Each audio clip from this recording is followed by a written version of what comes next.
Welcome to the Lemons and Pineapples podcast, the personal development podcast for folks who want more fulfillment, connection, purpose, and joy in life. I'm your host, Emma O'Brien, a no-nonsense coach, a seasoned entrepreneur, photographer, rescue dog mum, and happy life enthusiast.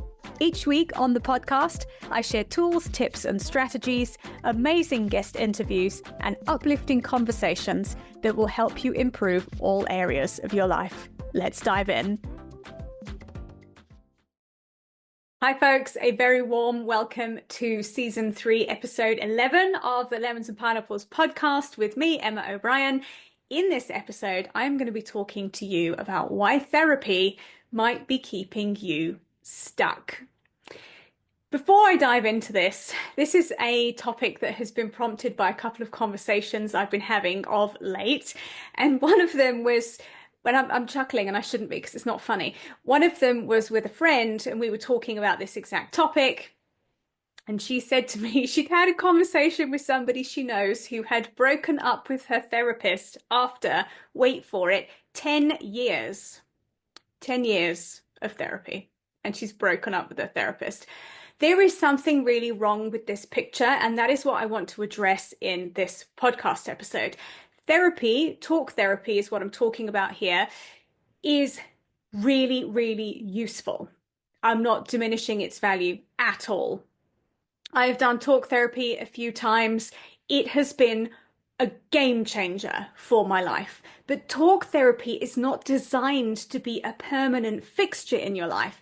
Talk therapy is designed to be a tool you use when you are needing to get through something that has happened to you and you need some assistance to navigate that, to process the feelings that are coming up, to process what has happened so you can unpack it with some supervision in a safe space, repack it and move on with life. That is what therapy is there for.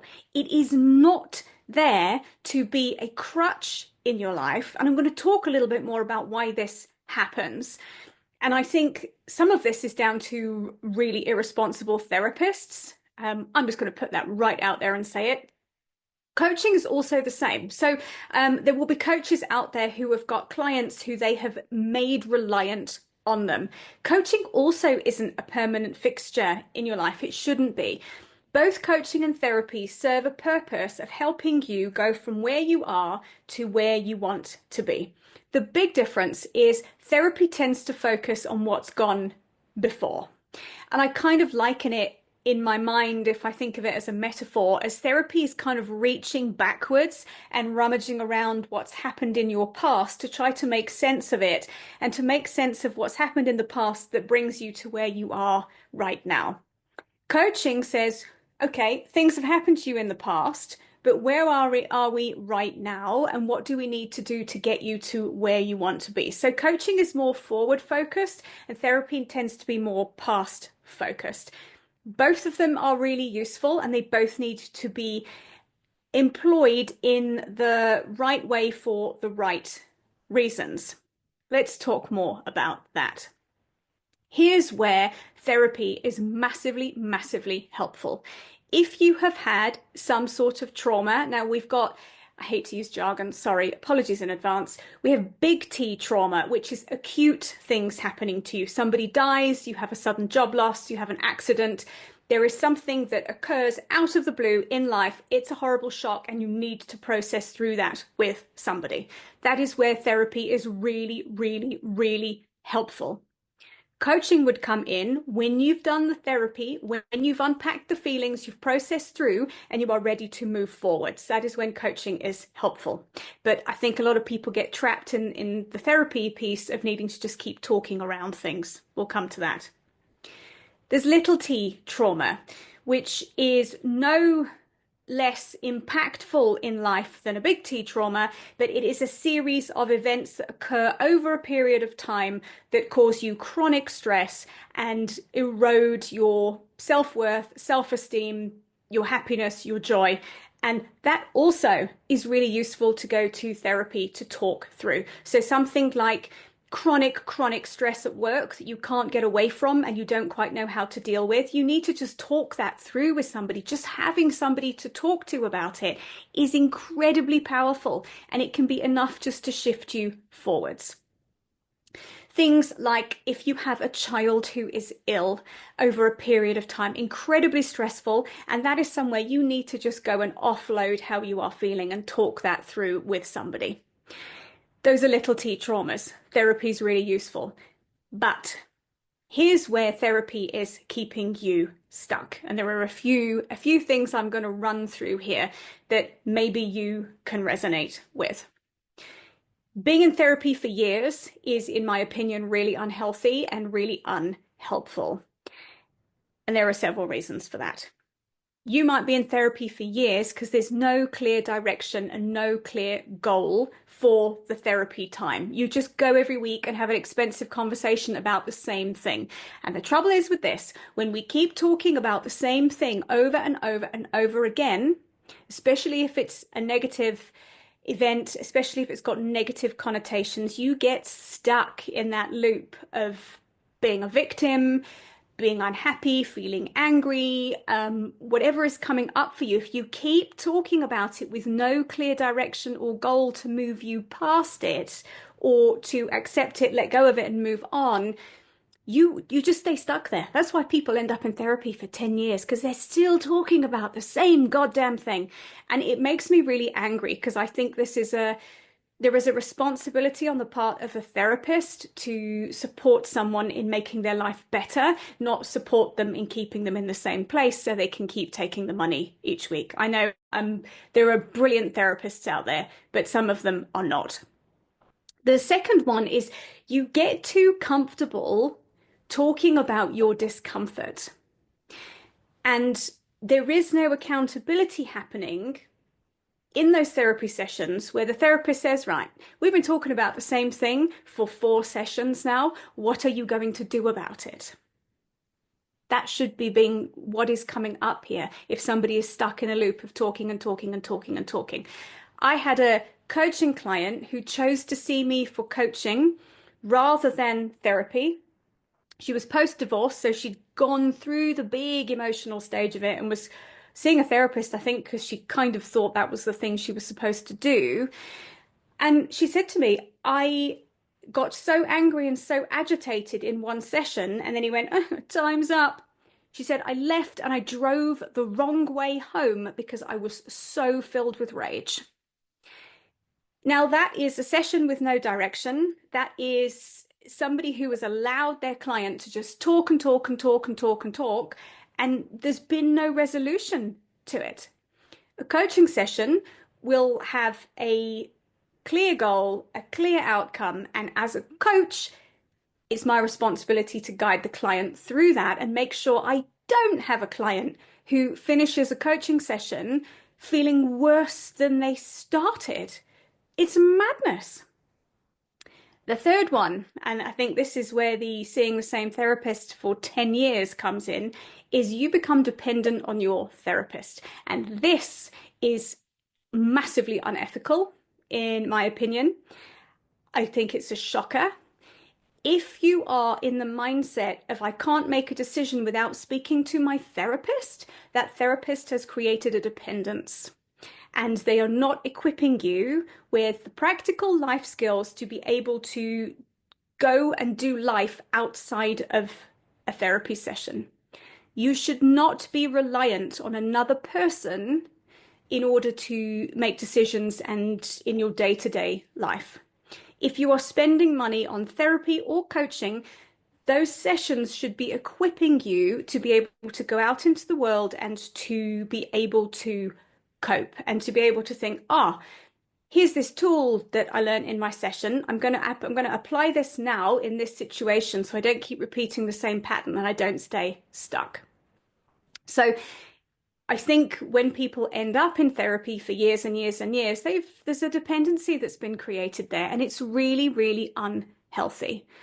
So if this is resonating, just have a little think about what's happening there, and how you are allowing yourself to be disempowered by the person you are paying to make your life better. The fourth one is you're endlessly searching to fix yourself. It can be easy to get stuck in that cycle of thinking, I'm broken, I'll try this, then maybe I'll be fixed. I'll try this, then maybe I'll be fixed. And the thing with that is you end up in a loop of searching all the time. And you never really change anything because you're constantly thinking, this next thing will do it for me. And sometimes we have to just accept where we're at, accept that we are all slightly, battered, damaged human beings that are walking through the world, and that you can move from where you're at right now. You don't need to fix yourself because you're not completely broken. When I say kind of, we're all a bit wounded, we've all got wounds that we're walking around with, but they've shaped you to who you are today. And there will be some negative traits that come from the wounding that you carry, but there will also be some absolutely brilliant things about you that have occurred as a result of your past and as a result of the things that have happened to you. Being kind of a little bit battered around the edges by life is not all bad. So if you're endlessly searching for a fix, you're constantly striving all the time. And when we're striving, we're never actually really able to move forwards. We're just moving in a giant circle the whole time. The fifth one, you aren't given any practical tools to use. So really, therapy and coaching are things that are there to make your life better and help you cope better with life and equip you. If you are not being taught practical tools to deal with the problem you went to a therapy session for, find somebody else to help you. If a therapist is creating a dependency and they are having you swirl around in your pain in every single session and nothing ever really feels like it shifts, you need to look for another service provider. The sixth one is a lack of leadership from therapists when it comes to your sessions. So I experienced this. My husband and I went for some couples therapy, and my husband is a verbal processor. So we sat in some sessions where he just sat and talked for 45 minutes straight. And I watched the therapist sitting there just allowing it. And I got angrier and angrier and angrier. And at the end, I said to him, I might as well not have been here because you're not managing anything here. We're not achieving anything. Nothing has happened. We've talked in a circle, which is the thing I hate about therapy. We've talked in a circle. And it took me saying that to him. And he asked me, well, what do you want out of the sessions? And I said, well, I want us to have a goal for the session and then an outcome that we're aiming for. And then we know if we've done that or not. And you can manage this situation better. And when we did that, and I took charge of it, then it started to work much better. But if there's no clear direction for a session, you're having an expensive chat every week, and that is not going to move your life forwards.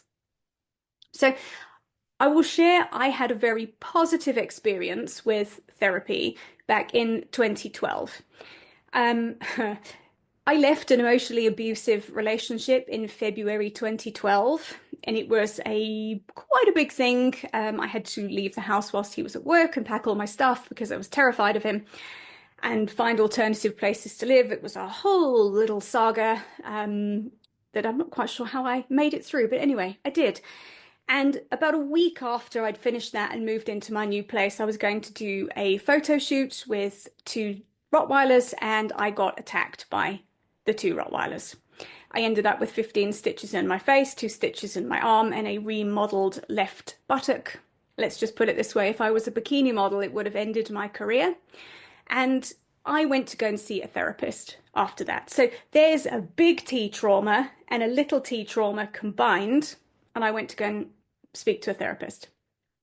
I think I saw this guy for about 4 months, and that was all I needed to do, because he very skillfully let me talk through, because sometimes we just need to talk through what's happened with somebody. We don't need a solution, we don't need a goal, we just need to process through the thing that has happened, the feelings that are coming up.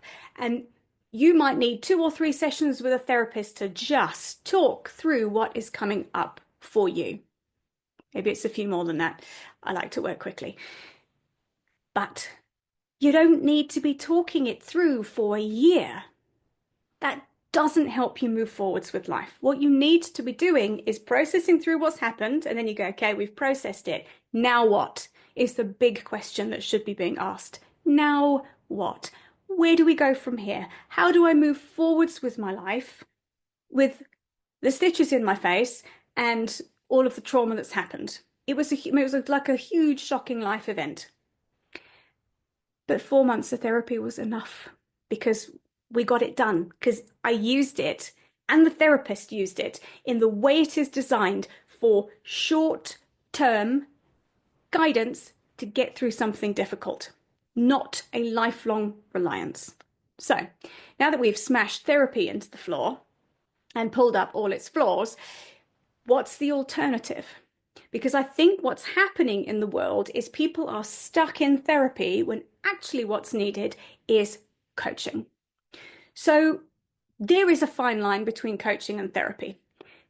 Sometimes things will come up in a coaching session that are things from the past. Now, my role as a coach is not to delve into that with a client. I am not trauma informed. I am not a therapist, and I'm not about to encourage someone to open Pandora's box if none of us can work out how to put it back in an hour.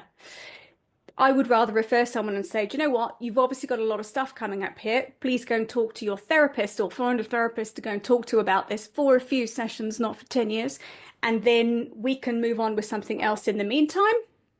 However, we're going to work through that. I think what's happening is a lot of people have become trapped in therapy, and they're trapped in talking and talking over and over and over what's happened in the past, when what people need instead of a therapist is a coach. And coaching says, okay, these things happened. What do we do now? How do we move you forwards with the trauma, with the events that have happened in your life that have shaped you up to this point in time? But if we don't like where we are in this point in time, we need to change things. And the things that will need to change, if you do not want to keep recreating the same situations in life, if you don't want to maintain being stuck where you are, is to look at changing your behavior, to look at changing your thought patterns, to look at changing the action you're taking. So maybe you need to stop taking some action, and maybe you need to start taking some different action. And I think the big thing with coaching is looking at what needs to change, building self-awareness, building self-confidence, skilling clients with practical tools that they can use in between sessions. That is how progress happens. And that is something I am very passionate about teaching people. I do not want to be the coach that clients are dependent on. I want to be the coach that people come to, or I am the coach that people come to learn more about themselves, and to be better equipped to move through life more confidently, more happily, and more skillfully. That is what it's about. And we need to have a look at a bunch of things, figure out what needs to change, and then my job as a coach as well is to keep you accountable to making that change happen. Because if you don't do things differently, nothing different happens. And that is what you are paying a coach for. You're paying a coach to help you make progress in life. You are not paying a coach just to talk about why you're not making progress in life. There's a big difference there. So I have had various conversations with some of my coaching clients about this to get a gauge of what's happening. And I don't think therapy is being used effectively. So if you're listening to this and you're thinking, okay, well, I've been with a therapist for a while, what do I do instead? If you are feeling like you're going for a session and nothing is changing after that session, I would encourage you to start thinking about maybe what you need is a coach instead of a therapist. Because maybe it's time to stop rummaging around and staying stuck and swirling around in the past. And it's time to figure out a way to move forwards so that the future looks different to the past. We are always making choices every moment of every day of how we move through life. And I think a lot of us have forgotten just how powerful we are and the ability we have to create what we want in life. Most of us are really skilled at creating what we don't want. And if you can create what you don't want, you can create what you do want. So I would invite you, if you've listened to this and you're thinking, this is really great, I'm quite curious about coaching, I would love to talk to you about how I can help you get out of a trap of being stuck. Maybe you've been in therapy for a long time and it just isn't working for you anymore. Let's talk about what needs to happen differently for you to be able to go in a new direction with life. There is nothing worse than looking back on life and thinking, well, if only I'd changed something 5 years ago, my life would look really different now. And you don't need to have years of coaching to do that. You can have a few months of coaching to do that. And it is a game changer. It has been game changing for the clients I work with. And it's something I'm so passionate about, helping people enjoy life, move through life with ease, have better relationships. There is so much work you can do internally on yourself. And I say work, it doesn't have to be hard, it doesn't have to be unpleasant. It's a journey of self-discovery. And if you're ready to go on that, hit me up and let's chat. You can pop me an email. It's emma@emmaobrien.coach.com, or you can hop over to Instagram. I'm at emmaobrien.coach. Pop me a DM and let's discuss. I would also love to hear from you if you've listened to this and it's kind of piqued your interest, or maybe I've touched a nerve with this. I don't know. Pop me a message, pop me a voice note. Let me know. I'm quite curious to have more conversations around this coaching versus therapy story. I'd also love to hear if you've had a really positive experience from therapy and what made it a positive experience, because there are brilliant therapists out there. Brilliant therapists out there who are helping people. But unfortunately, there are also some not so brilliant therapists who are just helping people stay exactly where they are, and that is not okay. Thank you for joining me for today, what felt like a little bit of a rant, but I hope it's been helpful, and I will see you in the next episode. Bye for now.